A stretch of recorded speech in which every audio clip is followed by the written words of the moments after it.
Welcome to episode 2 of Between the Sticks. I'm Lewis Walking Stick, your host, and we're going to talk to 5 football coaches and 1 cheer coach. And we're going to start with Gore's head coach, who we just talked to.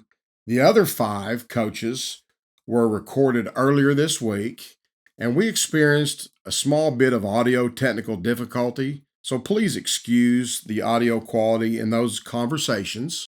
So now we're going to get right into that first conversation.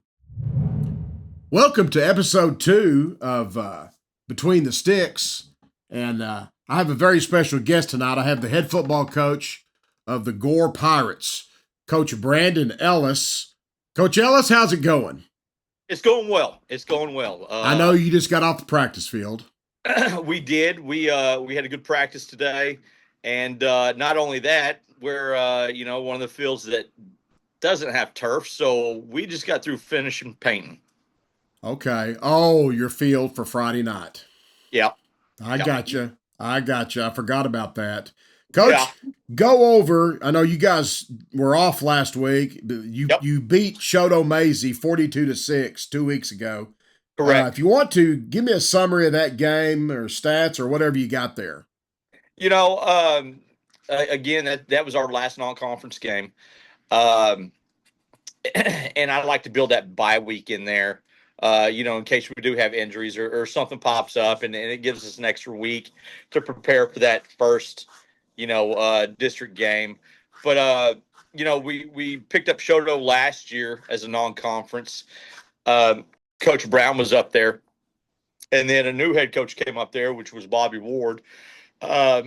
Bobby was one of my players his senior year there when I was at Warner, my first stint at Warner. Okay. And then he did an internship underneath Coach Tyler, and when I was here with Coach Tyler here at Gore, kind of did an internship type of deal, and then I believe he went off to Paul's Valley, and this was his first year as a head coach, and he took the Shoto job. Okay. But yeah, no, anytime you come off a when you're 0-2, we lost to Wilburton, which is a much improved team. They're a 2A team, and then of course Keys. We had Keys.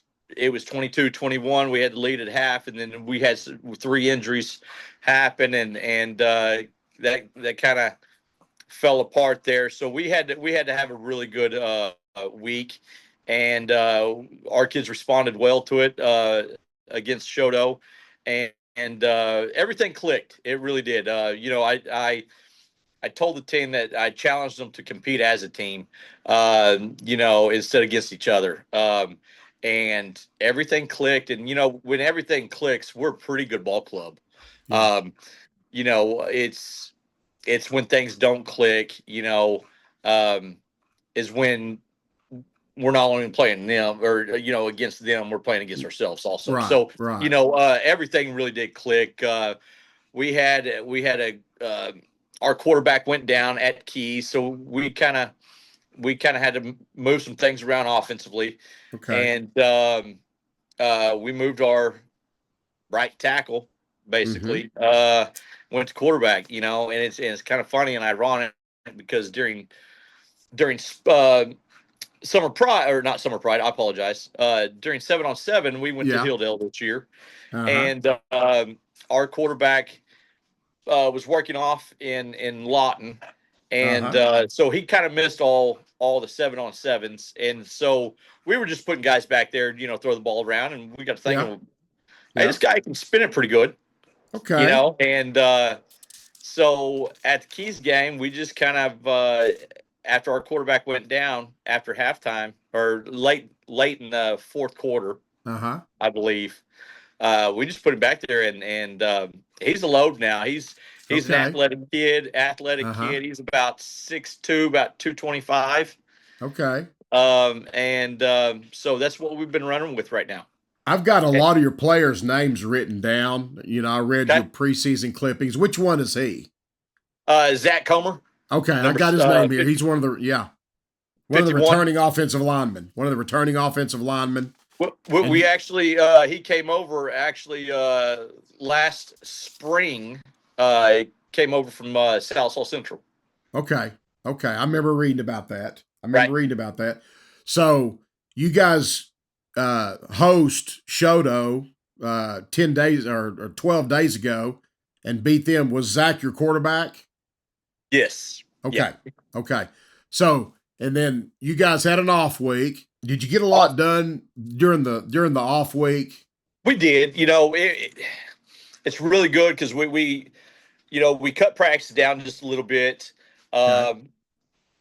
We've had film on mounds, um, and we just went helmets only, kind of kept Mm-hmm. it light. But we've practiced on them for 2 weeks now. Yeah.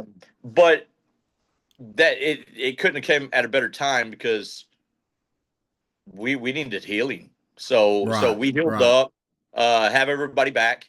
So we're Good. full strength Good. right now. No, it played out well for us right now. Good. Well, good deal. Yeah. And now you got the district starting and the week after week after week grind of everything, and Right. and now all that you've been through that many times. Well, I'm sure you were glad to see it get a little bit cooler, although it's pretty warm yesterday, but feels pretty good today. It was warm yesterday. I saw where you guys got some storms. We did just kind of come out of nowhere. Yeah, and so thoughts and prayers for that over there. But man, it was absolutely humid yesterday. Yeah, it was. It really was. And I bet it gets really humid over on that river, like y'all are too. It does, and we got those big old mosquitoes. So. Oh yeah, big mosquitoes. Yeah. Yeah. Coach, give us a scouting report summary on Mounds coming up Friday night. I think they graduated quite a few last year. They've got. I just saw the roster today. Their coach emailed me today. They're fairly young. They've got 3 seniors. But just kind of going back to last year, if you looked at our game last year, watching film, and even when we were playing last year, we felt. I mean, we dominated the whole game, but Mounds is kind of that itch you can't scratch. And they just a couple things fell their way, and we were fortunate enough to come away with a victory by 2 points. But if you looked at that film and watched that game, we were 21 points ahead. But they just they battled back, and coach does a good job over there, and kids fight hard, so I expect them to do the exact same thing. You got a lot of players back from last year, don't you? We do. And, yeah. And just like, I think for a lot of schools nowadays, you don't have a lot on your roster. Not as many kids are coming out, or for different reasons, whatever. So, when your roster's thin, you kind of got to get creative, and we've done that with my coach, Coach Rose, my defense coordinator, does a great job. He's done that. Coach Hudson, my offense coordinator, he's done a great job with dealing that. So we shuffle some guys around, keep it fresh. But it's tough when you don't have a lot. Yeah, you have to get creative a little bit, and be a lot smarter about how you run your practice and things of that nature. Yeah. You don't want to leave it out on the practice field on Wednesday, No. And like I said, you got to be really, really smart on how you do it. And I think we've done a really, really good job doing that this year. Quite a few of your guys go both ways, right? About every single one of them. Yeah. I got you. It's kind of reminds me of when I used to play back in 95, 94 era. Okay.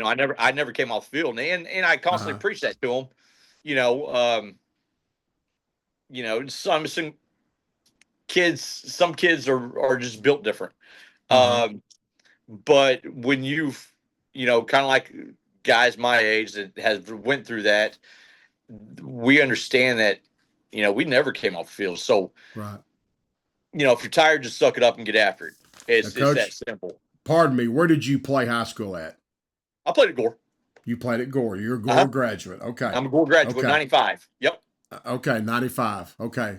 Yeah, I've been coaching 9 years in 95. There you go. Yeah, yeah, Yeah. yeah. No, Not to we've discuss talked that a age, lot. huh? Yeah, we've talked a lot, me and you. And Absolutely. we had a common hobby there with English bulldogs for a while. And Absolutely. you remember Boomer? Oh yeah. Okay, now did you have Boomer or did you acquire Boomer from? Uh, Oh no, no, no, because no. Gabe remembers Boomer, my Yeah, technical man. He remembers Boomer with I've had. Oh my goodness, I think I'm on my ninth one right now. ninth Boomer or ninth dog. No, ninth dog. Ninth dog. Okay. Ninth dog. Okay. Me and my Okay. wife, we own nothing basically but Okay. English bulldogs. We Okay. love them, but Yeah. I've only really paid for one. We've rescued the rest of them. Okay. Uh, but if I can get Turbo up here, he is my pride and joy. He's a dandy. Okay. Okay. Turbo. I remember Turbo, that name. I remember you talking about Turbo. Yeah. he's something Yeah. else. I'm I remember telling you. Boomer and the name Turbo. Yeah. Yeah. Well, okay. I don't know Zane Rose, your DC, but Okay. I do know Ethan Hudson. I was around him for a year Uh huh. here, 2 or 3 years ago. Right. And the other coach I saw, Jake Constant. Jake Constant. Uh huh. Okay. And that's the only three I saw. You had three assistants. Is that right? That's it. Yeah. Jake was a great pickup this year for us. He's our wrestling coach. Okay. Um, first year last year in education, and he was head wrestling, and we didn't want to really put too much on his plate, if that makes sense, being a Yeah. first year guy, and but he was all gung ho. His enthusiasm, plus all of his wrestlers play, it's a perfect fit. Yeah. He does Oh, yeah. linebackers for us, and he helps out with O line. I Um, got you. Coach Rose, basically a year older than me. He's a '94 graduate of Weber's Falls. So when we played football, when that old rivalry was hot and heavy, Gore Weber's Falls, he was part of that group. He's special education. When I was Uh huh. over at Muldrow, well, first of all, when he got back into it, I believe he was at Moore and for a year or two, and then when I came over from Warner uh, to be an assistant for Tyler here at Mm-hmm. Gore, Mm-hmm. um, he came on over, spent a year or two here, and then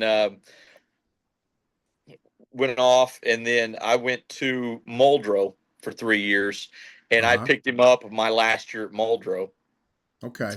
This seems Uh, like you were at Muldrow just yesterday. It yeah, was yeah, no, Muldrow was great. just a Muldrow couple was of great years. to me. Yeah. Everybody over there at Muldrow has a place in my heart. No, it was a great school. Great people. Yeah. Everywhere I've been to has really been awesome. Yeah. Uh, Open arms. Um, but how you treat people, and then Yeah. they'll treat you right back. But That's right. I Yeah. have nothing to say about bad at any school that I've been at. They've Oh, I been nothing know. but great. And, and I know, yeah, and I know they feel the same way about you, Right. and we've talked and visited quite a bit. It's been a while, probably, but how was the preseason picks in your district? What was that by most accounts? The who was picked to win your Of district? course, Tallahena. Okay, Tallahena's okay, hot right now. They're yeah, young. Kelly does a great job down there. Um, you know, at the first of last year, our district they said wasn't very tough. But come to find out at the end of the year, we've got Tallahena playing for the state championship. They were state runner up. You got Regent Prep that came in there, and they uh-huh. were state semifinalists. Then you got Sallisaw Central, which is Thompson's done an unbelievable job. And plus, that's kind of a rivalry. Yeah, And, of course, we're always in the mix a little bit. Um, hmm, but that's kind of how it's played out this year. right, right, And this is our second year in this new realignment.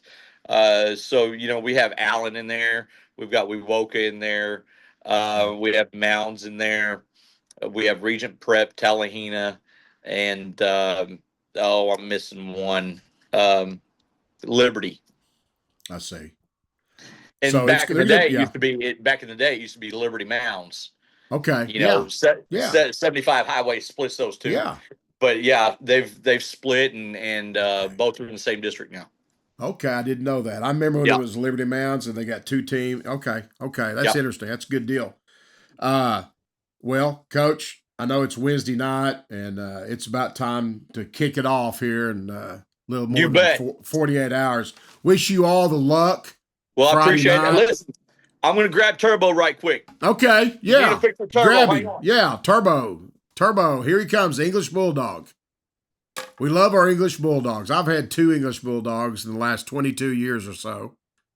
He may have a hard time grabbing Turbo. Yeah, he's about 75 pounds. He's 70. There he is. Look at him. Hey, Turbo. He's got 23 championship breeds in him. Oh my. Yeah. He's calm He's calm and studious right now, isn't he? Yeah, he's a dandy. He's built like a fullback right here. Yeah. So, does he ever get wound up and run around? Yeah, he's faster than what you think. So that's great. That's great. Turbo, you have a good day, Turbo. Yeah, he's a dandy. All right. Well, we're glad to see Turbo, and we're glad to see you, Brandon. And thanks for joining us here on Wednesday night, and we're going to get back to you here. We're kind of starting to believe that Sundays or Mondays late in the day is good times for us to tape. Right. Tape these things. And next time, I think this coming weekend, it could be quicker. It could, sure. We talked about 18 minutes, I think. It could be shorter because you guys are going to get busy. And those are work days, I know, for you. Sundays and Mondays and things like that, and junior high games. And Brandon, thanks a million for visiting with us and being here. You bet. And I'll tell you what, I appreciate you guys, what you're doing. And I think it's an awesome thing that you're getting this going. And like I said, I hope it keeps on rolling. And Mr. Gabe Taylor doing a great job. Yeah, he's making it run. He's the making it run. I guarantee you. Perfect. Thanks, Brandon. You bet. We'll see you, bud. All right, go Pirates. Okay, I'm here with Coach-Logan Coatney, the head football coach of the Muldrow Bulldogs. He's going to give us a Muldrow Bulldog report. Coach Coatney, thank you for joining us, and congratulations on being 3-0 this year. Yeah, I appreciate it. We are we're where we expected to be coming out of non-district. We felt like we got better as the games continued on. First 3 weeks here. We had big game at Roland in week 1. Very tough team from Arkansas and Waldron that came to our house in week 2, and then just finished up this past week with Spyro. Battle of the Bulldogs, as a lot of people call it. But I'm very excited to be in a position at 3-0 and headed into district play. A real tough, district that we play in here in 3A. That's a big rivalry throughout the years, Spyro and Muldrow, and you guys are really scoring some points. And I know you got a lot of playmakers and whatnot. I've written all these players' names down. I read your preseason clippings and everything as much as I could. And before I forget, okay, I know you returned 4 of your starting 5 offensive linemen. Who won that left guard position? Who won that left guard position in preseason? Kyron Relaford did. He's a junior this year, but he ended up winning that job and has done an outstanding job for us there at left guard. And all the other guys that are on the list, Colbert, Santa Cruz, Threlkill, Miller, they're still out there. And Threlkill is the center. Is the center, I believe. Moved him. We made some last minute changes. Okay. Threlkill actually moved over to guard for us. I moved. Santa Cruz was going to be my starting right guard. Mm-hmm. I moved him to left tackle, and I actually moved my left tackle, Braxton Miller. I moved him to center. I felt like that just gave us a better opportunity. We like to run outside zone. I think outside zone is a big part of our offensive scheme and what we had tried to accomplish. But really, really trying to run some more gap scheme this year, just with the talent we have in the backfield. Right. And that move allowed us, now we can run a little bit of counter and a little bit of power read, and just makes us a little bit more diverse. We love that outside zone. It's a great play. It's great to have the speed. And I know you guys have speed. You got playmakers, I feel like, all over the field. Coach, give us a scoring summary or stats or Yeah. whatever about this game the other night. We end up winning 52-6. It's 46-6 at halftime. Kids came out and executed extremely well. We scored 28 in the first quarter and then 18 in the second quarter. Had some miscues on our extra points that we've got to get fixed up. But 32 plays of offense and 376 yards. 20 of those 32 plays were rushes. We rushed for 20 times for 252 and 6 touchdowns. We're averaging about 12 and a half yards a carry there in that game. And honestly, throughout the season here, when I look at our totals here, we're averaging 12 and a half yards per carry That's on awesome. the year. So having a lot of success running the ball. But that's not to take away from our passing. We slowed down a whole lot this week. We were 8 for 12 throwing the ball for 124 yards and a touchdown.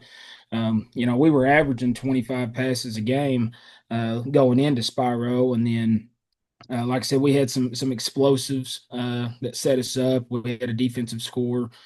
We just had some things that took us out of position, maybe, or out of my comfortability, I guess, calling plays. Felt like we could just run the ball. Tegan Collins had 7 carries for 172 yards and 3 touchdowns, and Deshaun Wilson had 9 carries for 101 yards and 3 touchdowns. And so, when you've got 16 carries there for 183 yards or 283 yards, excuse me. We felt like we had a lot of success there. And I did say that, right? Those two combined there for 273. Yeah. But we had, my backup quarterback came in and he took some sacks, which takes away from that rushing total. But regardless of that, I felt like our kids came out and played extremely well.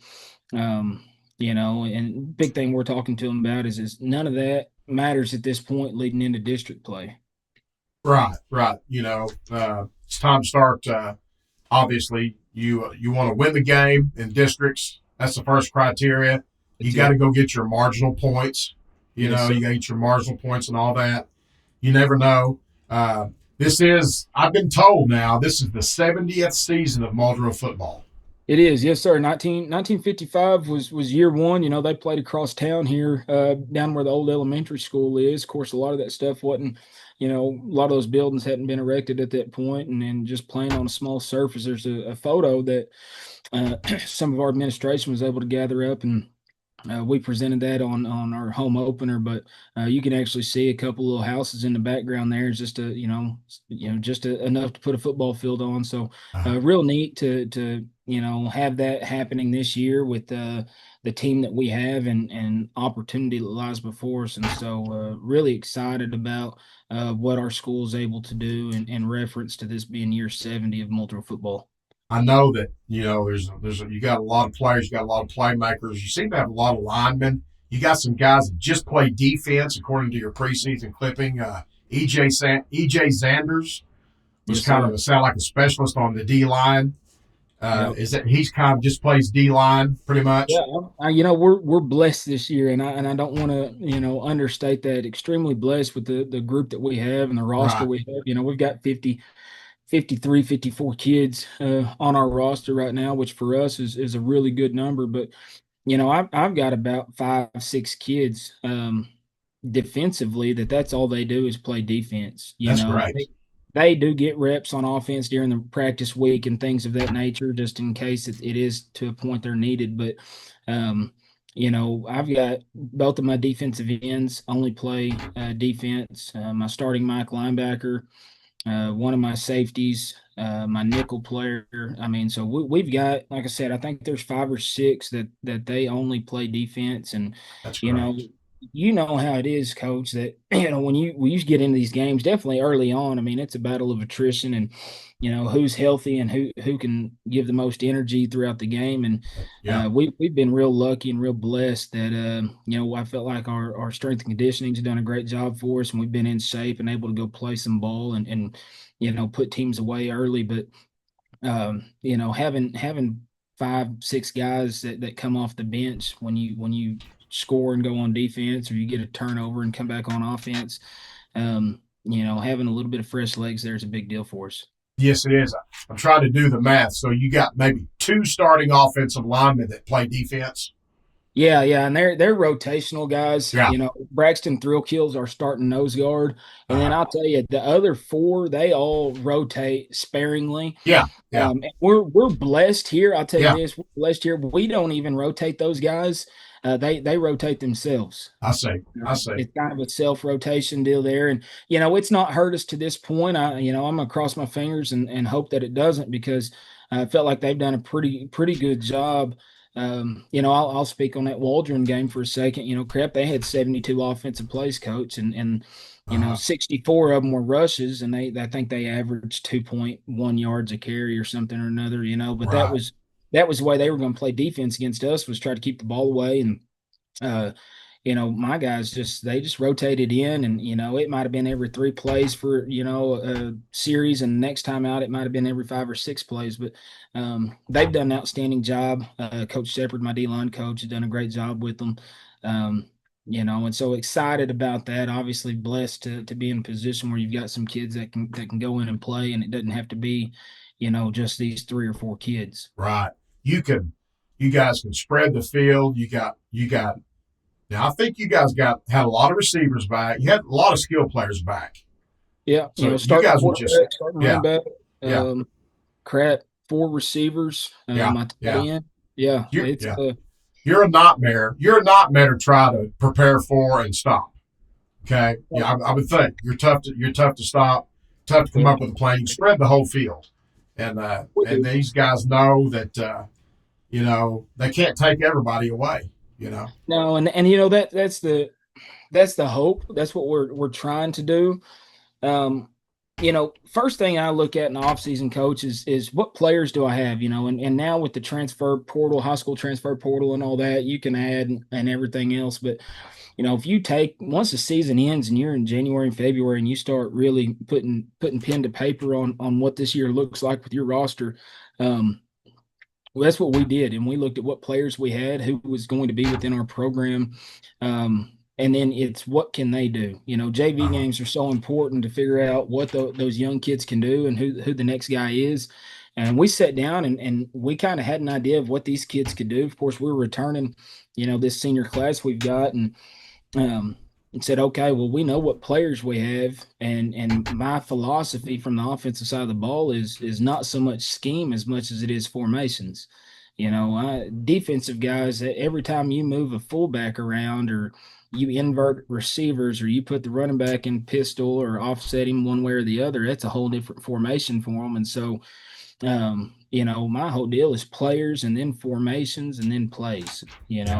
Scheme's the last deal we're worried about. We're worried about what can our kids do, and then how can we formation teams still run our base scheme. Well, that sounds like a great plan, Coach. I know that you're glad that the heat is gone. It's cooled off this week, and hopefully it stays gone.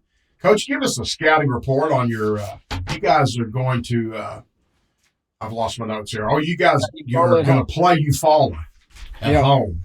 Now, I'm going to tell you what, Eufaula's tough. They are tough, well coached. Coach Newton down there, crap, I can't tell you. He's probably – how long has Coach Newton been down there? 15, 16? He's been in there a long time. He has, and he's a tough, hard-nosed guy, They are, and their team embodies his stature and the energy that he brings, and so that's one thing I know about that program down there. I know they're going to be a well-coached ball club. Off film, crap, I've got their Sallisaw film from this past week, and watching Sallisaw and Eufaula go at it. It was a good game there early on. Sallisaw was able to pull away from it, but Eufaula's a physical team, and they got some good-looking kids. They're athletic. I think they're big. Coach Newton's big on that weight room, and I think they're going to be ready to play football. Defensively, they're a 3-front. Some of the old timers, and you may remember this term. It's before my time, but I got a guy on staff telling me they're an Eagle Week. Yeah, they're running that week Eagle Week. Week Eagle. All right. Yeah. And so Good I've man there. learned I've learned a thing this week on that Yeah, on Brian Smith on staff. So yeah, they're going to get in that Eagle week look, and they'll play quarters behind it, maybe a little man. We've got to do a good job. I think they present us with some angles that we can take advantage of. And then offensively, they're going to do a little bit of everything. It kind of reminds me of our own offense. They'll spread it out. They'll put a tight hmm end in the box and go 21 personnel. Um, but I think what they want to do is run the football. They're an inside zone type team, and they're going to play a physical style of football. Of course, like I said, you saw them this past week against yeah, Sallisaw. I think yeah. you know To me, Sal. where they could those wideouts, they were bigger and more physical than I thought they were. That I thought they would be. Absolutely. Yep. That's to me. That's where they could mismatch some people. You Absolutely. know, Absolutely. I they think get out there and block 34. on things like that. Yeah, 34. I thought he's a kid they had last year. I got his name here. Logan Plant's a tight Yeah, end for him. But you get online and Max Preps, you start looking at the height and weight, and I know a lot of coaches will kind of fudge the numbers a little bit, but I mean, I don't think that they're inaccurate, 6'3", 225, 230. And I think he's all of it. That's one thing we talked a lot to our DBs about, our safeties and outside backers is they're going to run stretch on us, and those guys are going to get hands on. We can't fist fight with them. We can't sit there and patty cake. We got to dip and rip off of them, and present ourselves with an opportunity to make a tackle because yeah, they're big and physical, and I think that's an advantage that they possibly have on us is blocking the edge and blocking our DBs. yeah, yeah. I agree. Coach, tell me about I've got a list here of your coaches. I know your brother Kyle Coatney Yep. and Brian Smith, Cameron Brady, Tyler Shepard, Matt Brady. I don't know those guys. I may know them if I see them. I can't Yeah, put a name absolutely. with their face and everything. But Absolutely. Kyle, my brother, he's just a volunteer for us, just kind of donating his time to the program and helping me out. Um, he's a big help for me on Friday nights. I like to give him a hard time, tell him he's my get back coach, keep me from getting a flag on the field or something or another. But he does a great job just keeping us healthy. He also kind of doubles as our medical on the sideline, which is a big deal. Um, then you got Brian Smith. Brian's been here for crap fire. He's been here a long time. I tell him all the time he's probably forgot more football than I'll ever know. But Brian does a great job for us coaching our receivers and DBs, and crap, he probably makes more of the play calls than I make. Just as different things he's able to see. I think I know which one he is. I think. Yeah, Yes, yeah. yeah. Coach Shepard, Tyler Shepard, he's my defensive coordinator. He came to us. He was at Prague High School, and then I got to hire him last year. So this is his year two for us. He's been a little bit everywhere. He's a Locust Grove native. Been at Prague, been at PC West. Been at a couple places out west there. But I was excited to get him hired on. I think he's done a terrific job with our defense and. He mends well with me and what my thought process is and what we need to be able to do defensively. But the one thing we both agree on is that we want our kids moving downhill, not backpedaling. So Right. we've been able to do that and transform our defense the last 2 years into a team that's coming downhill, and that's been a big deal. Matt Brady joined our staff last year as well. He come from Kenta out there. He was a baseball coach, and I lost my baseball coach here, who doubled as an assistant, and so I was able to hire him on. He's a Van Buren, Arkansas native. Been around a little bit over on that side of the world there, across the river, but was excited to get him here last year, and he's great with the kids, high energy guy. And then this year, I lucked out and I actually hired his son, Cameron. He just graduated, first year coach type of deal, but young kid who's excited about the game of football, excited about trying to impact lives and do this the right way. And so, excited about those guys, excited who I have. And the last one I'll talk about is Blake Scott, and he may not be listed, but Blake's part of the Fort Smith PD, works with the youth child outreach, and he coaches here on the youth league, and come to me and just said, Coach, I'm interested in helping you out. it's something I want to do and I'm working towards. And I said, man, you're hired. The more eyes I have, the better. A guy that played college football and knows his way around the game. Great with the kids, always has good things to say, and is a very motivated type person. And so he's with us on Friday nights. He's in the press box for me. But a guy that knows a lot of football and again just great with the kids. And so that rounds out my staff. Like I said, I've got a good group of guys. Always looking to add more coaches. I don't know I'll ever get to Sallisaw's level and have 10 or 11 of them, but what you hope is what Sallisaw kind of just did too, is they hired old Jackson McTire, kid that's a Sallisaw grad, went to college, got his degree, and then, said, oh, crap, I'm ready to come back to the house and get with this deal and get into coaching. And so, my hope is that, I've been able to coach, want to do the same thing and maybe have the opportunity to hire one or two of them guys back on. Well, that's a great deal, Coach. I think you got a good staff, and I appreciate you doing this on Monday night. Our next podcast will hopefully be this coming weekend, Saturday or Sunday. I'll be in touch with you. I have no idea which day will be best for us. It'll be Saturday or Sunday, hopefully. And I sure do appreciate it, Coach. You have a good night and have a good week of preparation. I appreciate it, Stick. Go Dogs. This is Between the Sticks. I'm Lewis Walking Stick. I'm here with Robbie Martin, the head cheerleading coach at Sallisaw High School.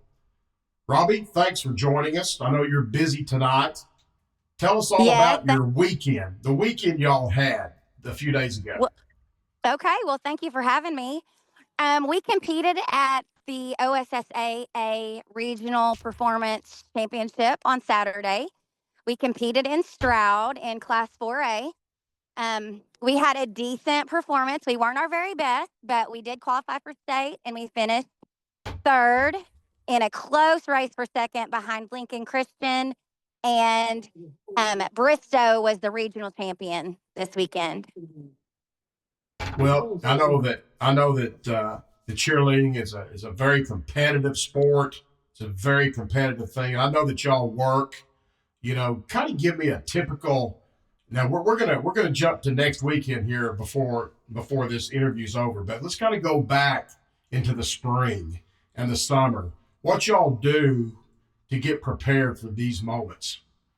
Okay, I know you're out there all the time. Yeah. Yes, we're out here all the time. I'm at a junior high football game tonight, so if you hear any excitement in the background, we have tryouts in the spring, usually the weekend right before spring break, and a ton of my athletes are on the track team as well. So we start practicing right away, but we are doing like one afternoon a week at that point to just kind of start getting to know each other, and we start working on basic stunts, just kind of like our off-season skills training.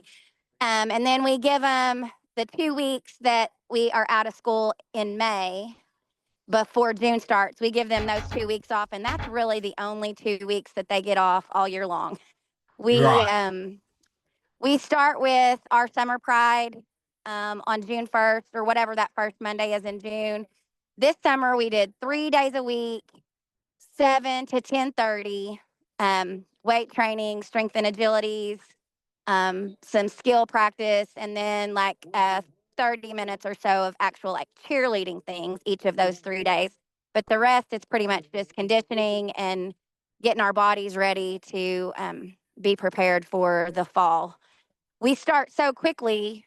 Our first competition is pretty much 6 weeks after school starts. So we're spending that summer preparing for Friday nights, preparing for our big community pep rally, and preparing for our competition routine, all in that same time frame. So our kids have to do a lot of independent work as well, and we just do the fine tuning of the things we're going to do on Friday nights together as a group. Yeah, kind of 3 categories of things you gotta. They're kind of separate. They are separate. They're completely separate. Yeah, they really are. They really are. And that's the challenge, isn't it? Yeah. Yes, they're all really important to us too.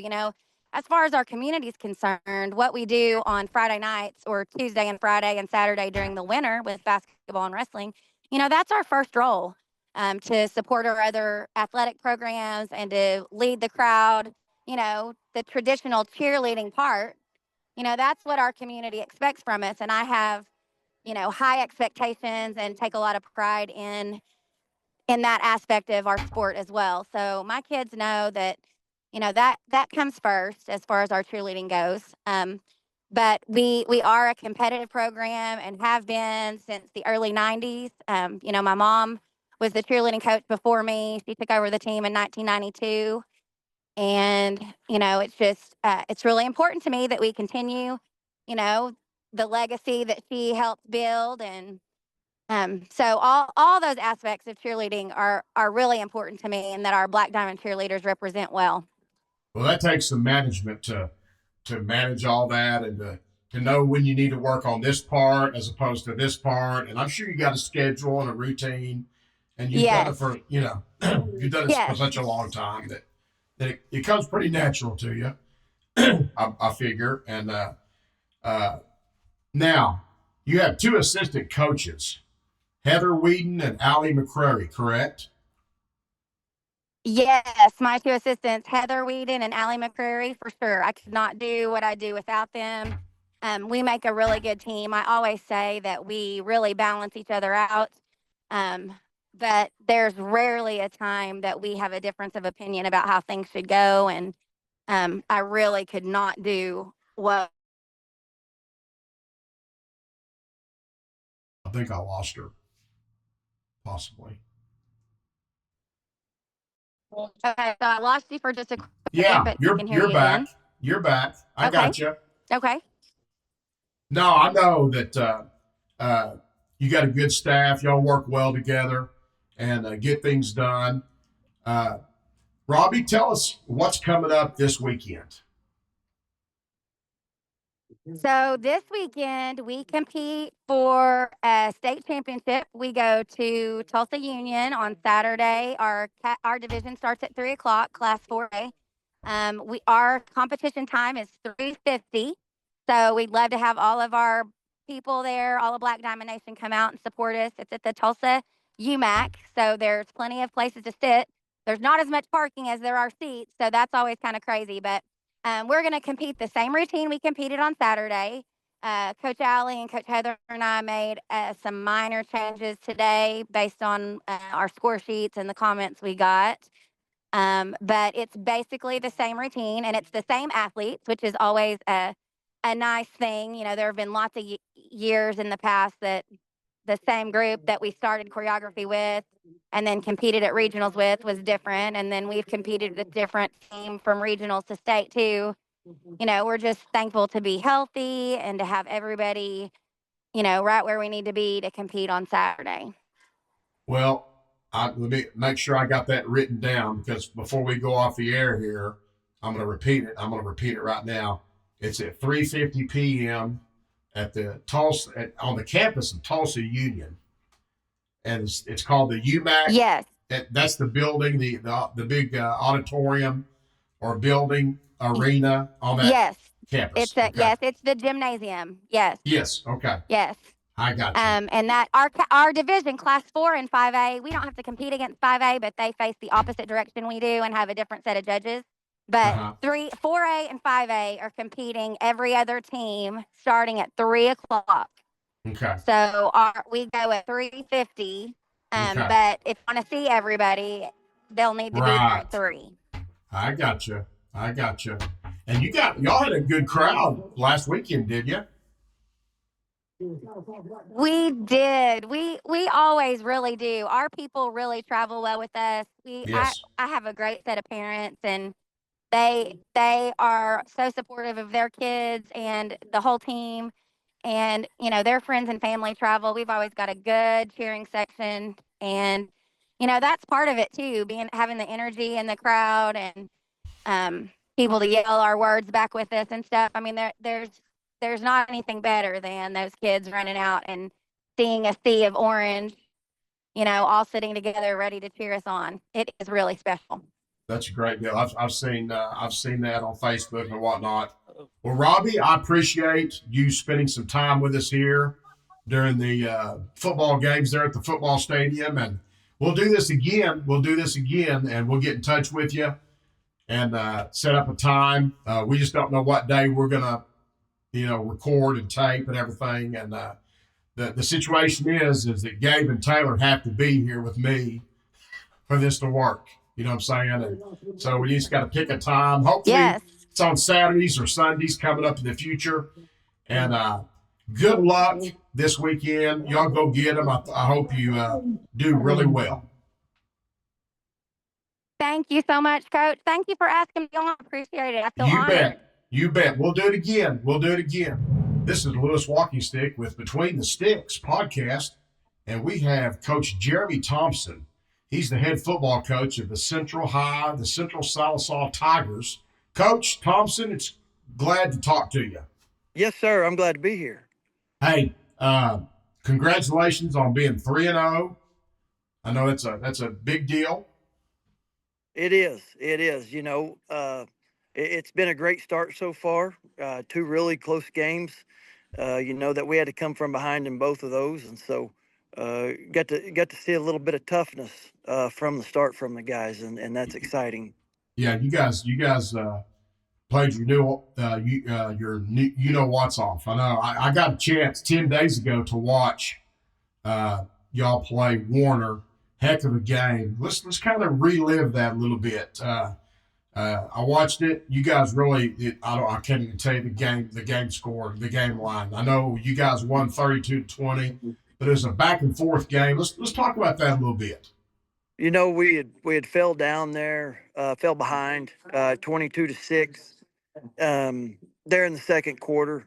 Was able to punch one in before half. So, we're sitting there, 1 score down going into half, but it was one thing we did. We established the line of scrimmage that night, and you did, yeah.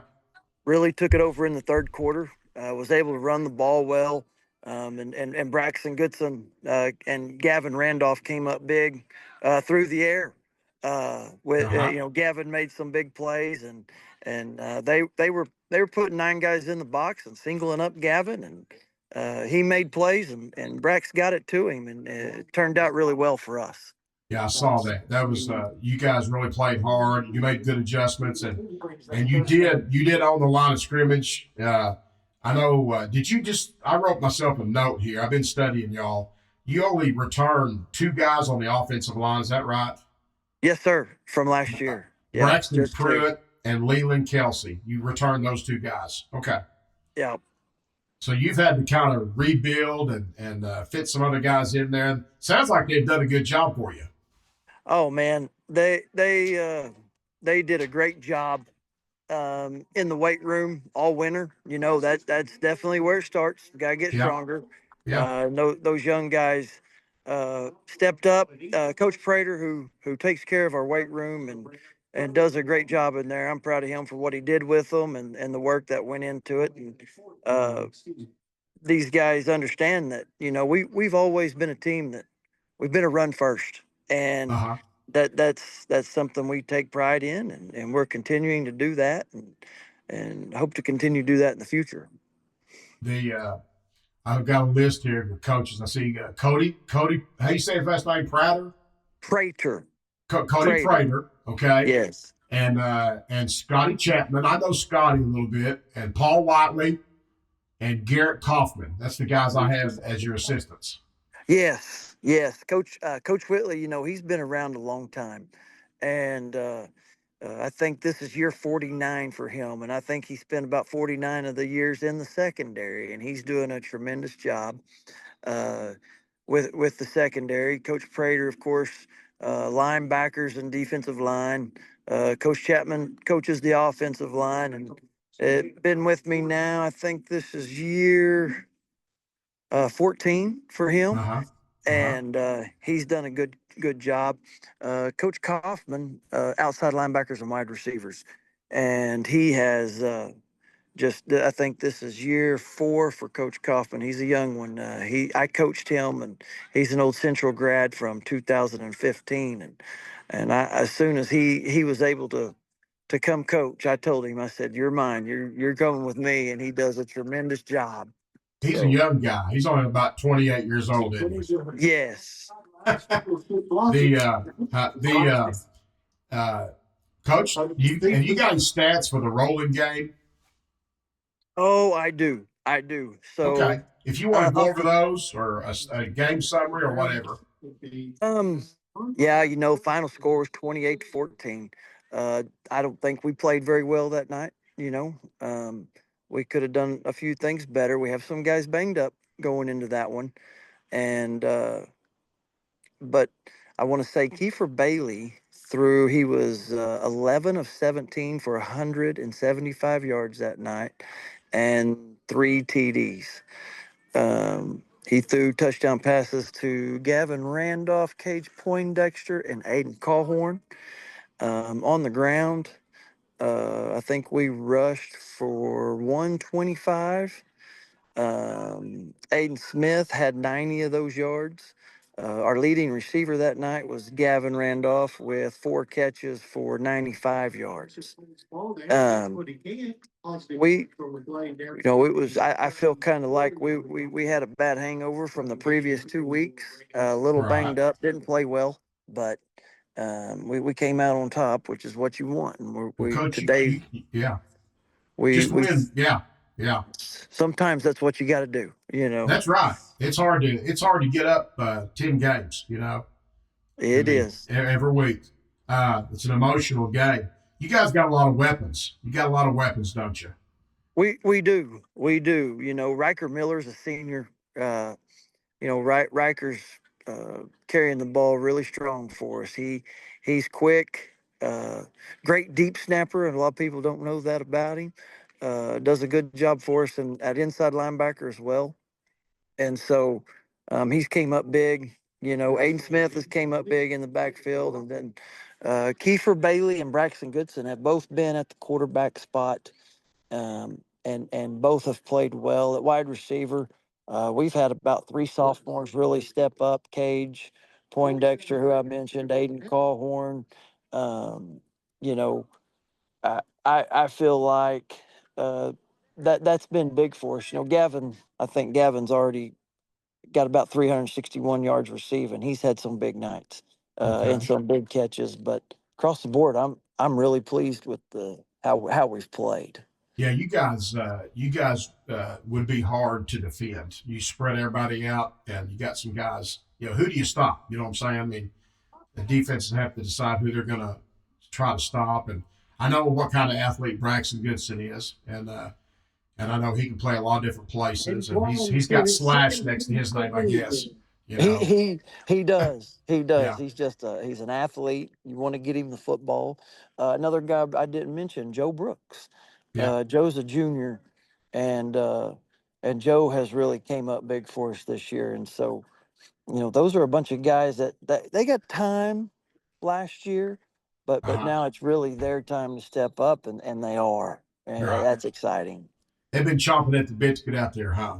They have. They've played on some good teams, the 12-1, 7-4, and now it's their opportunity, and they're taking the advantage of it.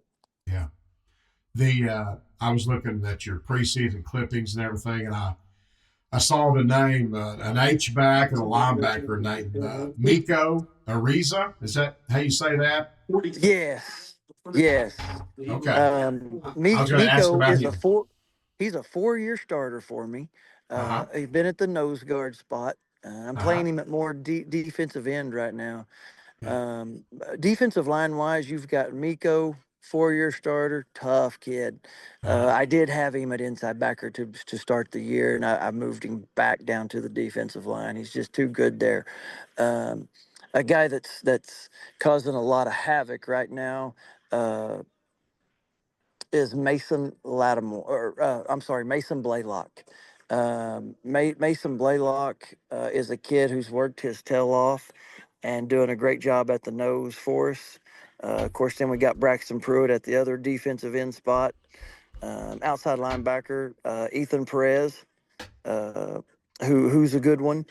And, I really feel like the line of scrimmage is always huge. You got to control the line of scrimmage, and they're doing it. And inside linebacker Leland Kelsey, I don't want to leave Leland out. He's played well up front on the offensive line and plays our mic and doing a great job as well. So I'll make sure to mention those guys because they deserve it.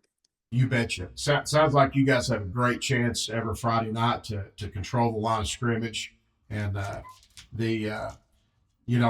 Braxton Pruitt's dad and Braxton Goodson's dad played at Roland played for me and Coach Strine back in 20 years ago, I guess. Yeah. And, Pruitt was my first year in 202, and Goodson, he was our tailback, 204, 205, somewhere in that time range, seems like. And good players, good guys, and I ran into them last year, a couple of years ago, and got reacquainted with them, and it was good to see those guys last year. And I hope you guys have a great year. You've had y'all were 12-1 2 years ago. 23, 12-1. We were 7-4 last year. Our district is it's pretty tough. It's even better this year. Tallahena, they're ranked number 1, played in the finals. Regent Prep semifinal team from last year, and Gore's good week in, week out. And we've got Wewoka this week. Wewoka, super young last year, and their athletes are pretty scary. They can run, and quarterback, 2 wide receivers. Defensively, they're flying around doing things right, and so I think that we've got our hands full in the upcoming weeks. We're going to have to play well. So they were young last year. Wewoka was. They were. So all those guys are back. They got a lot of returning starters back. I think almost everybody, and maybe a move in or two. So they're a team that might make some noise. Yeah. How was I haven't looked at any predictions. What were the preseason predictions in your district? I think we were looking at, of course, Tallahena 1, Regent 2, Gore 3, us 4. And I think they had those guys ahead of us, in our A2 at ranked 1, 3, and 5. I know we beat Regent last year. We ended up in a 3-way tie in the district for the 1 spot, but by points, we fell to number 3, by 6 points. Only loss was to Tallahena. And so I think that the district's going to be tough again. I think some of those guys that weren't really as tough last year that aren't in those top 4 spots are going to be better. And so than they were last year. Yeah. So there's going to be some dogfights, sounds like. There'll be some competitive games. There is, and that's I'm excited for us being in those battles week 1 and week 2 the way we were. You got to have that. You got to be in those situations to understand what you got to do. Yeah. Well, you guys are headed in the right direction, and you're doing a good job. I know this is about your 13th year out there, I believe. Yeah. I don't know, 12th, 13th, 14th year. So it's 13 as the head coach and 20 as 20 total. So Okay. So where did you graduate high school from? I graduated from Warner in 2000. Okay, 2000. Graduated in 2000. Okay. So you're 20 years younger. You're 20 years younger than I am. Yeah. You're like 43 years old. Yeah. I didn't know you were that young. Do the math on that, okay? They can figure that out. Yeah, I didn't know you were only 43 years old.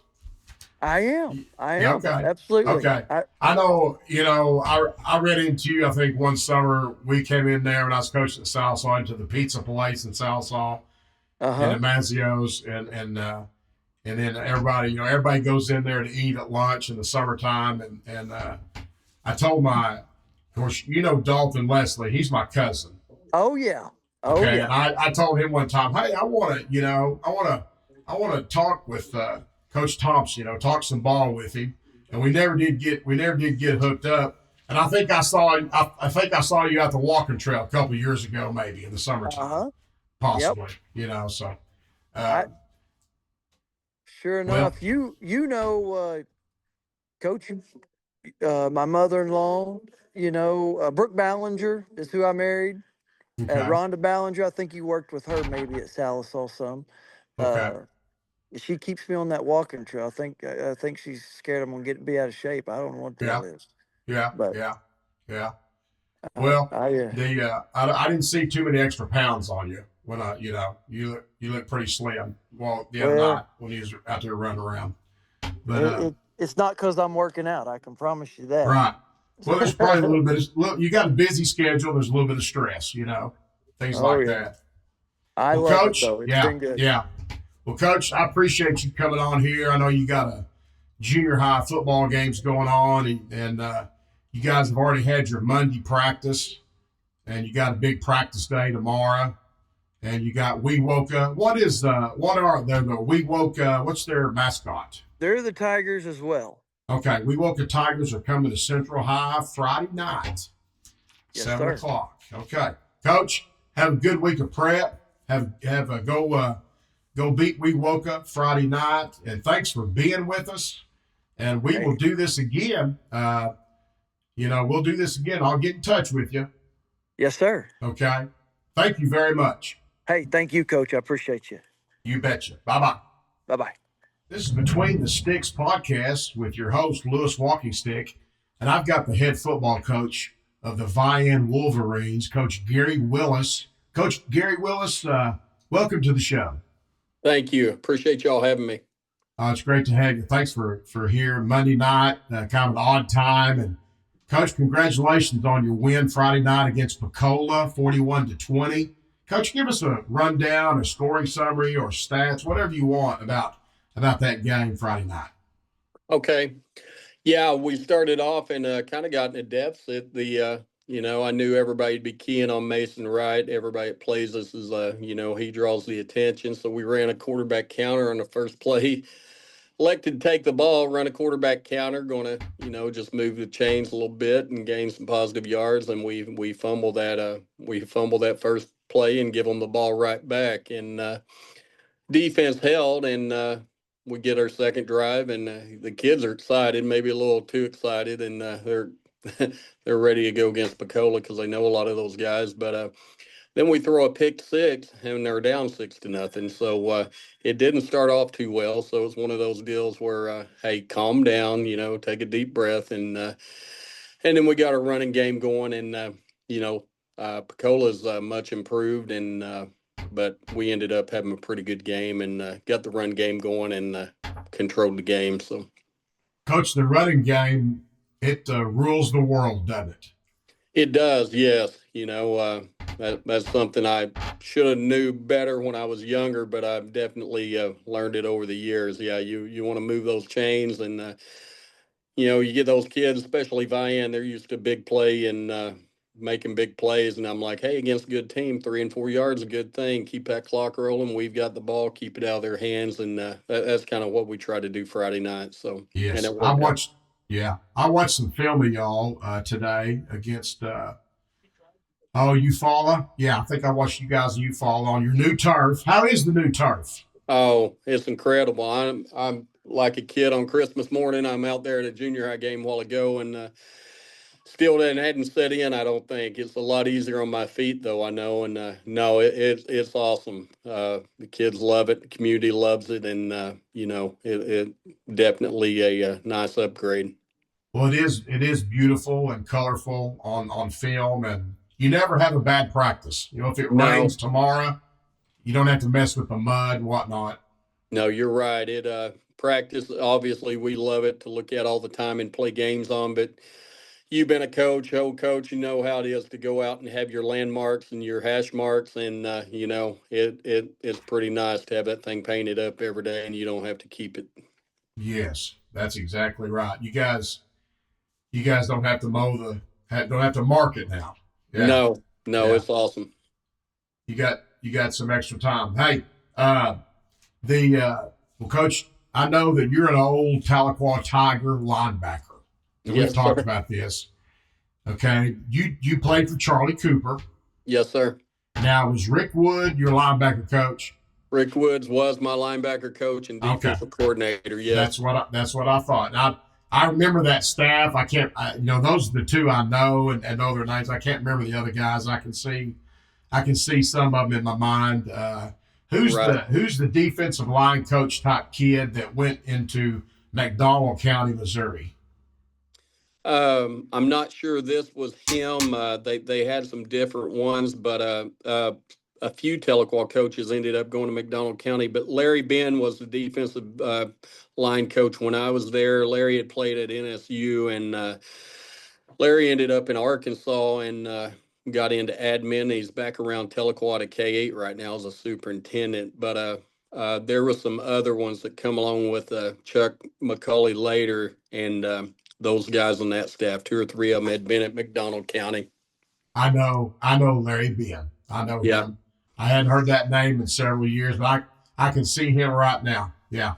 I was at a small K8 school north of Tahlequah, Lowry, and Larry had been at Tahlequah and came out there and took a coaching job. And when I went to Tahlequah as a freshman, Larry went, and so it was awesome for me. I was a small country boy going into, big city of Tahlequah, and it was nice having Larry, who had coached me in the 7th, 8th grade, and going in there with me, and gave me somebody I knew. But Rick Woods and Charlie Cooper, man, those guys are like, I had a great dad, but I don't know if I go through a day of practice that I don't still think after 27, 28 years, how would Coach Cooper or Coach Woods do this, that type of deal. So that's the impact they had on me there. I think of the world of them. Yeah. They're great influences, I guarantee you. So this Pecola game, you guys, so what was the score at halftime? Score at halftime was, I believe, 22-14. They scored right before the half was over. And, when I say a much improved Pecola team, they have some cats over there, and they're going to do some damage in Class A. And, nothing against Pecola, but in years past, you didn't think a whole lot about Pecola, just another game on the schedule. And, we knew it was different coming in, watch film, and that quarterback he's spot on his passes, and they've got some receivers, and they've really Coach Parker switched over to the defensive side, and that's the biggest difference I've seen, because even last year they scored some points on us, and their spread offense, they can get it going, but I think we'd scored 50 by halftime last year. And watching them this year, he really did a good job with the defense. So they scored right before halftime, made it a touchdown game, and made it really interesting. So y'all must have really played well second half. We did. I think we went scoreless, both of us, through the third, and then we defense cranked it up a little bit, and we scored 20 in the missed extra point, but on a bad snap, but scored 20 in the fourth, and kind of pulled it away, Coach, I read all your preseason articles and things like that. I know that last year you graduated 4 defensive linemen, guys that just pretty much played defense. Yep, we did, and big shoes to fill. And you know as well as I do, coaching high school football, you're sometimes like, how are we going to replace those guys? But I don't know if you call it Vian tradition, the expectations or what, but we've had when we did switch from a 4-3 for a little while to a 3-4, getting kids going. We felt like we had 3 solid ones. They really came on, and then in the last week, about 10 days ago, we switched back to a even front, running a 4-man line, and one of those guys, a freshman, and but they've really stepped up, and that's the fun of being at Vian. Those kids step up, and you're like, I don't know who's going to do it next year, but someone will, and that's exactly what has happened. So, yeah, that's the next thing I was going to ask you about. You were talking about like who is going to take care of your kicking chores and things like that, and I think the last statement you had was it said it just becomes who they are. Yeah, It just becomes who they are. They step up, next man up. they do, and I know it's an old coaching cliche, but it is very true around here. Our quarterback, Cash Trammell, we had a string of Mendoza brothers. There was three of them over the last since I've been here. So for the last 9 years, we've had three brothers handle the kicking duties, and the youngest one graduated, and we're like, oh boy, we got to find a kicker, and our quarterback started working on it, and he's he missed an extra point, but it was a bad kind of a bobbled exchange with the holder type of deal, and not really on him. So he's done a good job. I noticed Garrett Hunt is Yes. a heavyweight wrestler, a Yep. runner-up. Is that right? I believe I read.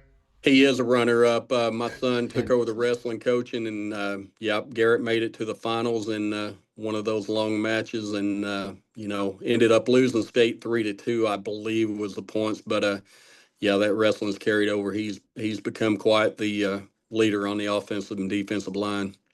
I think this, that wrestling's it's a good thing for football players to be doing, and it's a great sport. Oh, absolutely. Yep. Hand in hand. It's good. Coach, I was looking at your list of coaches, your assistant coaches. I know Bo Burleson. Yeah. I don't really now. I saw Garrett is your son. Yes. And he's got a wrestling background. Is that what you said? He does. He wrestled. I was at Keys with him, and he wrestled up through 9th grade, and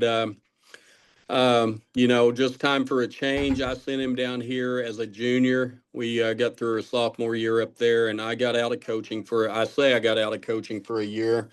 I sent him down here with Brandon Tyler when Brandon was here, and I finished up the year there, but I was volunteering for Brandon on Friday nights. So Garrett came down here and ended up all-state in that strong safety, and had a great high school career down here, and appreciate those guys taking him in. But Lance Winans is my defensive coordinator. Lance's dad was Ron Winans, who was a longtime Hall of Fame coach at Central Sallisaw, and obviously Bo. And we got Rob Boyd, who does the offensive line. Rob went to TU out of Vian and played up there a few years. And Derek Kennedy and Bo do the defensive line. And then we got Johnny Teehee, who's the Muskogee police chief. He's a Vian guy that played back in the 80s, and he helps with our receivers and outside linebackers. So. Well, it seems like Rob Boyd was just playing the other day. I know it. We're getting old. Yeah, and I think he's around.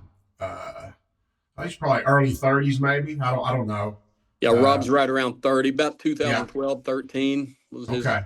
Yep. Yeah, he's a little bit younger than my son Matt Walkenstick and Garrett Glad.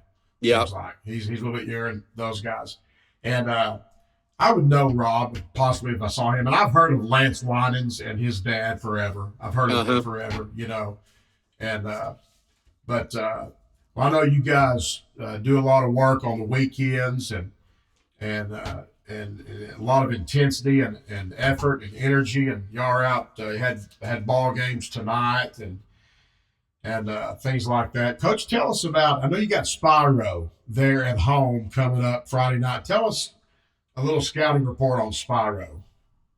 They're pretty balanced run and pass. They'll play a 4-3 defense. Looks like a 4-4 at time. They'll sky that strong safety down, go some cover 3, and they'll get after you on defense. They like to blitz a little, and I feel like it's a good matchup for us.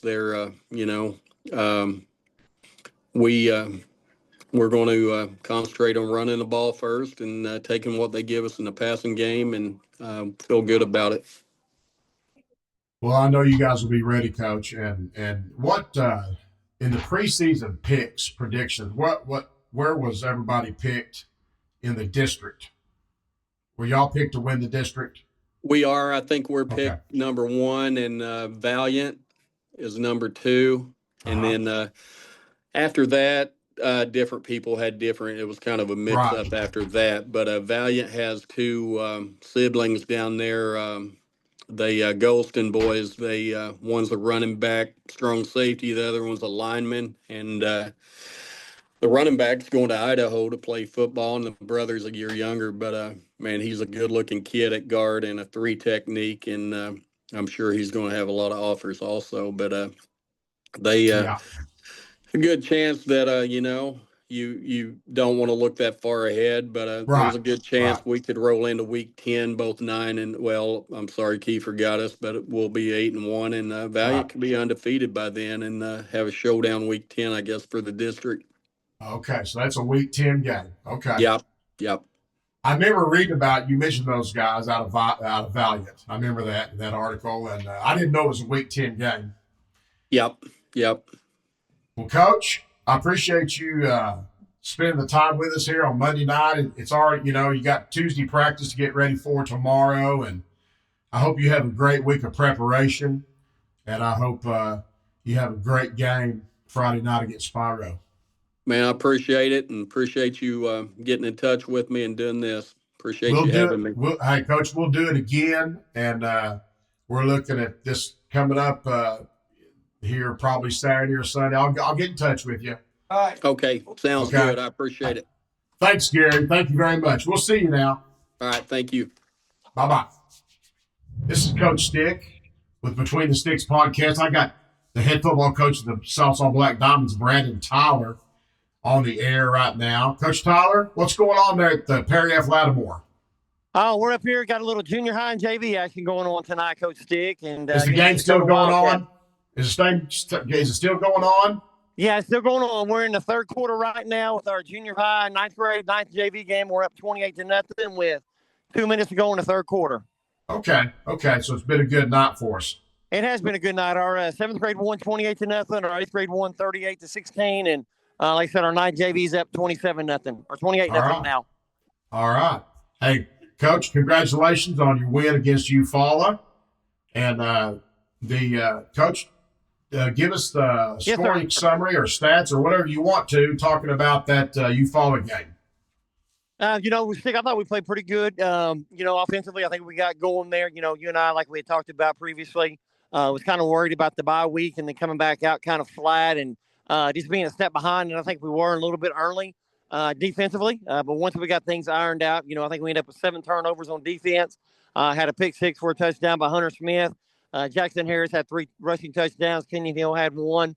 Thought we threw the ball well. Case threw the ball well. I think he was 23 for 150 yards there. We rushed for 157. So, we were pretty balanced, a little over 300 yards of offense and, very pleased with our effort on Friday night against Eufaula. But, we got to start getting our mindset for Hilldale this week and, the first district ball game. And like I said, it's going to set the tone for the rest of the year in district play. Yeah, now we obviously you got to get the victory, but you got to get your marginal points every chance you get, and those things are very important, as you know. And I thought a big step the other night was our explosive plays. We had 10. Eufaula only had 6. And another big stat, obviously, was the turnovers. We obviously won the turnover battle. We averaged 5 yards per carry, team rushing, and we averaged almost 11 yards per pass play. And Case Adams, he had 2 touchdowns. His yardage per pass was about over 10 yards per pass play. So I have all kinds of stats here, and you named off a lot of them. I left mine in there in the office. Like I said, we're here still on the field. Coach, there's 1,000. There's 1,000 stats. But I just what I can remember from the other night. But Coach, you remembered a lot. You did a lot. You did good. And I'm gonna go when we get off here. I'll go over some of them more so. But you had a lot of them just from memory. We blocked a punt. Logan Bethel blocked a punt, which I think you mentioned. Matt McGrew scooped and scored it. Yes, And our special teams. Special teams were great the other night. yeah, Blocked a punt, got a score off of that. And then all the turnovers. Our kids are flying to the ball. Whether it be offense, defense, special teams, and we're making plays like you said. The explosive plays we had, what we did defensively with the 7 turnovers, and then the block punt there. Was all big. And our kids are playing hard and playing with great effort. That's all you can ask as a coach. Is go out there and give great effort. Night in, night out on Friday nights, and our kids are doing that right now. Yeah, they are. They are, Coach. You guys got them playing hard. And I know, Noah Brawley had 9 tackles. Austin Fowle had 6. Carson Sharp had 8 tackles. A lot of guys had 5 tackles. A lot of guys had 5 tackles. Yeah, Carson Sharp is really coming on at inside linebacker for us. We're about 3 or 4 deep right there, and Carson's right in the mix, and he does a great job. It's good to get Austin Fowle back. He broke his hand back in 0 week and didn't get to play his first game he got to play this year. And, it's happy to get him back out on the field because he gives us a little bit more depth on the defensive line and, gives us a little bit more pass rush with his speed and strength inside. So, Bodie Adams is playing well. Cade Tate played well. Our front down 4 guys, are playing really hard and playing well right now. Yeah. Austin Fowle. D-line catches our eye a lot. Bodie and Cade and Austin Fowle and Smith. They are controlling the line of scrimmage, and I think your offensive line's playing well. I think the stretch really looked good a few times, and I don't know how much you ran the stretch the other night, but I think you had a lot of you run a lot of counter and stuff. I know, and you got the running game going. I think you could have lined up and run the ball or thrown the ball. I thought your offense controlled the game. From the first minute on. Right. Yeah, we're doing a really good job of mixing it up with our stretch. We realize it's really been one of our most explosive plays we have. And then our gap scheme, power and counter has been really good for us this year as well. So, very proud of our offensive line. I think we have 4 guys grade out at over 90%. Had a couple in the 80s. And like I said, they graded out very well, after going back and grading the film on Saturday. And very pleased where we're at up front right now. Coach, tell us about Hilldale coming up. Hilldale's a very solid ball club. They lost their last 2 to Claremore and to Fort Gibson, but they're very talented. They got Brady Scott back and their quarterback from last year. The Scott kid was MVP in the district last year, so he's going to be a handful. They try to get the ball in his hands as much as possible, and he's an electric playmaker. He's got offers from OBU and Northeastern this last week. So, we got to focus on him and not let number 15 and number 11 and number 1 beat us. Defensively, they're going to be in a 3-4. Their down guys are not as big and physical as what they've had the last 2 years. They've been really, really big, 275, 280 guys that were, 600-pound squatters and 300-pound benchers that we couldn't ever get moved. And, fortunately, those guys have moved on. And, I think we got a good offensive scheme and playing ready to go for them on offense. Hey, it's already Monday night. I know you got a big practice and preparation tomorrow and the rest of the week and everything. And I appreciate you guys being here. Now, Brody Smith is number 7, isn't he? Brody Smith? Yeah, Brody Smith's number 7. Is that his name? No, it's Hunter Smith. No, I mean the kid, the number 7 for Hilldale. Oh, Brady Scott. Brady Scott, number 7. Okay. I thought that was his number. Yeah. Okay. Hey, Coach, I appreciate you being with us, and you guys have a great rest of the week in preparation, and get after the Hilldale Hornets Friday night. Hey, yes, sir. We're going to, Coach Dick. I appreciate you guys having us on again, and man, this is awesome stuff, and I love getting to talk Black Diamond football. We do too. Thanks, Coach. See ya. Hey, thank you guys. Have a good night. You too. Well, that was great conversation with all those coaches, 5 football coaches and a cheer coach. And now we're going to go over some specific stats from Sallisaw Black Diamonds' last game against the Eufaula Ironheads. Sallisaw won that game 57-19, as you know. Some big stats here.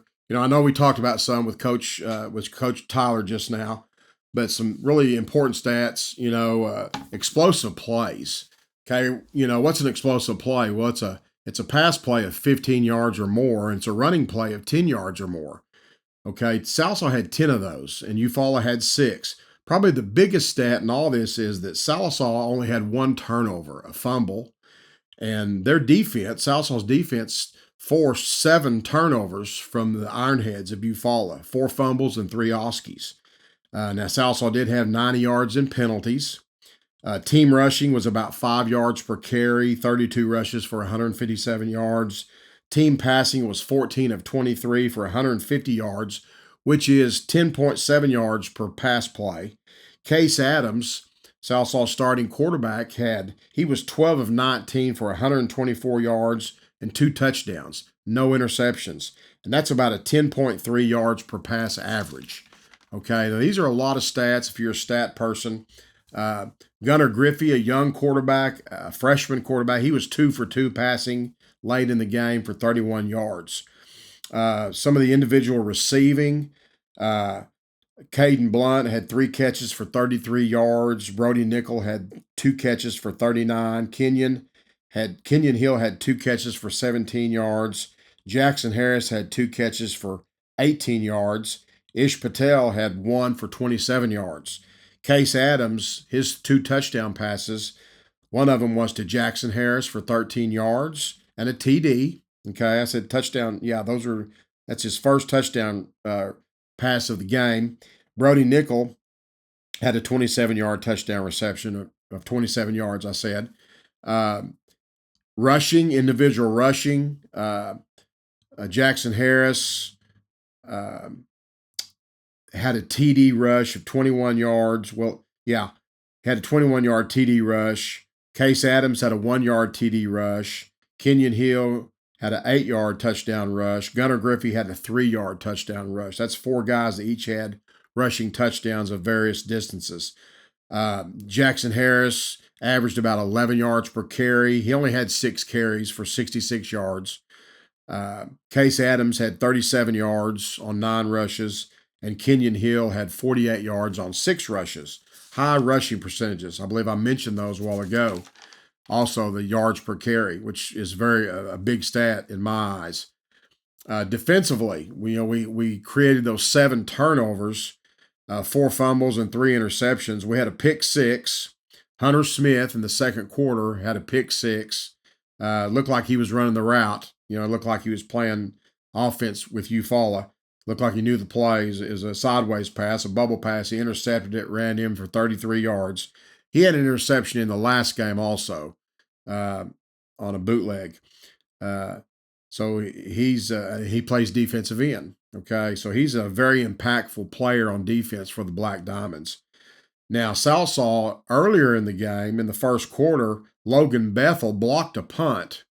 Okay, and Matt McGrew scooped it up and scored a touchdown from about 15 yards out. The only bad thing is we did allow 6 explosive plays. I don't remember, but about 3 of them are in the first half. That's how, the score at halftime was like 43-19. They had scored 3 touchdowns in the first half, and they were on explosive plays. So obviously that's something that the Black Diamonds want to get cleaned up and don't allow. A lot of guys had 5 tackles for the Black Diamonds. Noah Briley had 9 tackles. Carson Sharp had 8 tackles. Austin File had 6 tackles. A lot of other stats here. Chase Stevens, Caden Blunt both had Oskies. Cade Tate, from his defensive line position, had 2 fumbles, a sack, and a hurry. Kenyon Hill caused a fumble, recovered a fumble, and had a pass deflection. He's a cornerback, a defensive back. Bodie Adams and Kenyon Hill and Keaton Brandt and Matt McGrew each recovered fumbles. So there's a lot of stats there. Bodie Adams also had a hurry. A lot of defensive stats there. A lot of good defense was played by the Black Diamonds. Now I would like to get into here, go through the Sallisaw football coaches. Just say some brief words about all of them. Brandon Tyler is the head football coach. This is his 3rd season here at Sallisaw, and he was a head coach at other schools, 2 or 3 other schools at least. I may be off on that, but he's been a head coach quite a while, almost 20 years. Okay, maybe a little over 20 years at least 2 or 3 other schools. His assistant coaches in no particular order. Okay, Richard Pratt's the defensive coordinator. He coached at Roland. I coached with him several years ago for about 6 years. Brandon Richardson is from Sallisaw. I also coached with him at Roland. Scott Bethel used to be the head football coach here at Sallisaw, left a few years ago, and he coached at Fort Gibson. Now he's back.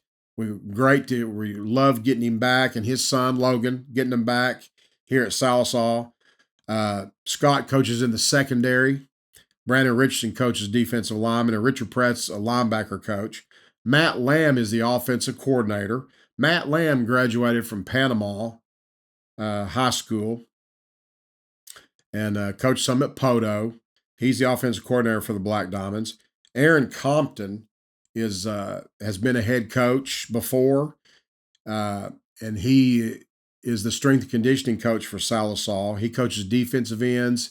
He also coaches tight ends, H-backs. Matt Hawkins coaches receivers on offense. He's been a defensive coordinator before, coached linebackers in the secondary before. He's coaching on offense, tight ends, H-backs, whatnot, for Sallisaw. He's a Sallisaw graduate.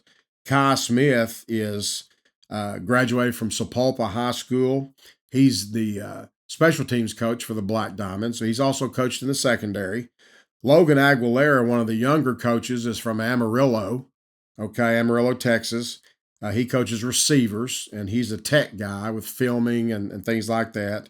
And the youngest coach is Jackson McTire. We hired him this summer, and he's an old Sallisaw quarterback from just a few years ago. He was a run-pass option threat type quarterback for Sallisaw. I can't tell you how many years ago it was. It was around the time of 219, 220, 221, in that time frame with Jackson McTire. He went to college, got his degree, and came back. We hired him, scooped him up as soon as we could. Now, Sallisaw has 5 girls that are trainers, and their names are Addie Orndorff, Sadie Tyler, Cameron Mayfield, Addison Legg, and Zuri Knight. Now, these girls, they're trainers.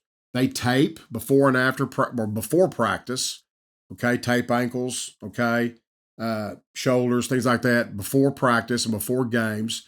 They have to do a lot of stuff with getting equipment onto the practice field and off the practice field after practice and onto the game field and after the game. So they do a lot of work. They're out there in the heat, with the players. They're at every second of practice. And so they put a lot of time and effort in. So I just wanted to mention them and tell them how grateful we are at the job that they do. And all these coaches too. These guys work basically 7 days a week during the football season. They work on Saturdays.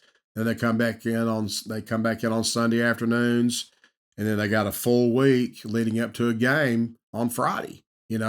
They have junior high games. They have JV games. We play junior high games, 7th grade, 8th grade, and then 9th grade's considered high school.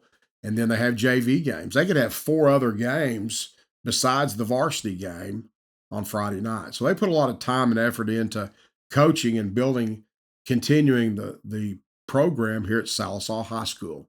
I just wanted to mention all these people and go through all that. And I hope you enjoyed that.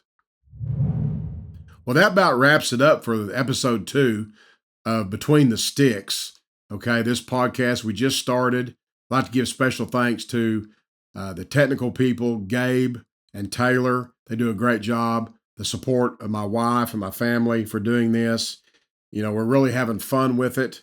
Before I forget, when I was talking to the Sallisaw cheer coach, Robbie Martin, I said I would remind everybody that this coming Saturday, which is the 27th of September at Tulsa Union, at their gymnasium on the campus of Tulsa Union in Tulsa, Oklahoma, the Tulsa UMAC, the Sallisaw Black Diamonds cheer team, their time to compete is at 3:50 p.m. in the afternoon. Excuse me, that's 10 till 4, And the other 4A competition. The other team started at 3, and Sallisaw slated to start at 3:50 p.m.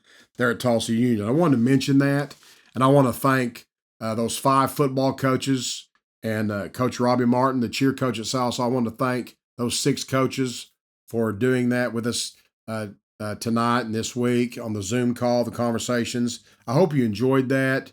You know, you're all nations, you know, whether it's Gore Nation, Vian Nation, Muldrow Nation, Sallisaw Nation, Black Diamond Nation, Central High Nation. I think I mentioned them all. You know, I apologize if I left a nation out there tonight, but and I thank all the coaches for meeting and getting doing the Zoom calls with us. So hey, we'll see you next time, and have a great day. Thank you.